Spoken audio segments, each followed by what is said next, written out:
Hello everyone, ভিদঙ্ক.কম ওয়েবসাইটে তোমাদের স্বাগত। আমি অক্ষয়, তোমাদের ম্যাথ টিউটর। চলো দেখি আজ আমরা নতুন কি প্রবলেম নিয়ে এসেছি। তো দেখো এখানে কি বলা আছে। এখানে বলা আছে 1 + x whole to the power 2n এর বিস্তৃতিতে p+1 তম এবং p+3 তম পদের সহগ দুটি সমান হলে দেখাও যে p = n-1। ওকে, তো অতএব 1 + x whole to the power 2n, অতএব 1 + x whole to the power 2n এর বিস্তৃতিতে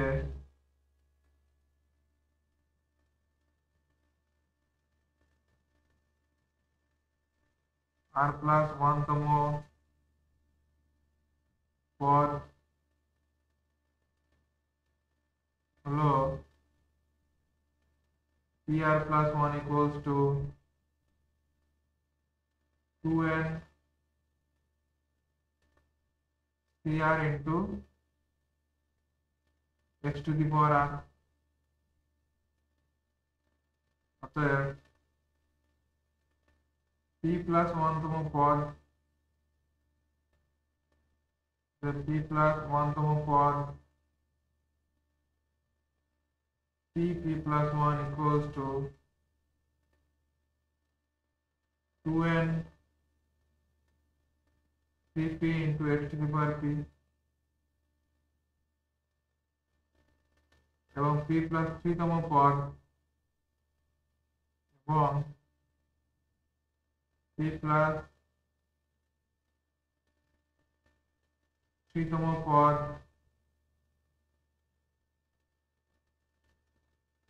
p+3 = 2n cp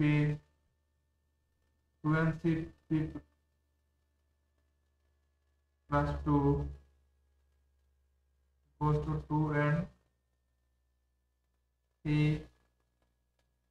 p+2 into x to the power p+2। Okay,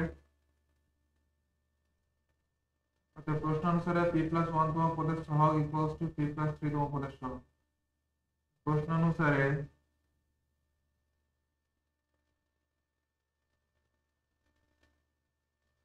p+1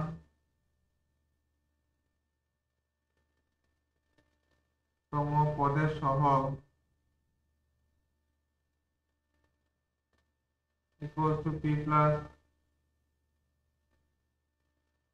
তম পদের সহগ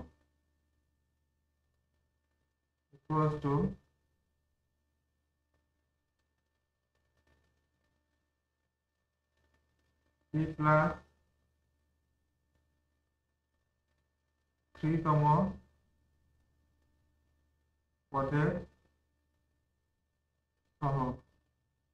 ওকে, এখন দেখো p+1 তম পদের সহগ কত? 2n cp, 2n cp, আর p+3 তম পদের সহগ 2n c p+2। ওকে,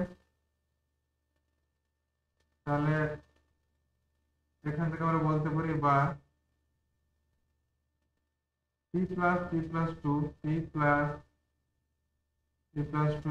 2n। কম্বিনেশনের সংজ্ঞা থেকে আমরা এটা বলতে পারি, বা 2p+2 বা 2p+2 = 2n। ওকে, বা যদি বোথ সাইড যদি আমরা 2 দিয়ে ডিভাইড করি তাহলে আমাদের কত আসবে? p+1 = n। ওকে, তাহলে এখানে প্রমাণ করতে পারি যে p = n-1 বা p = n-1। ওকে, অতএব এটাই হচ্ছে আমাদের প্রদত্ত প্রমাণ। ওকে, তাহলে প্রদত্ত প্রমাণটি আমাদের প্রমাণিত হলো। ওকে, ভিদঙ্ক.কম ওয়েবসাইট দেখার জন্য ধন্যবাদ। আরো গণিতের সমস্যা সমাধানের জন্য আমাদের ওয়েবসাইটটি ফলো করুন।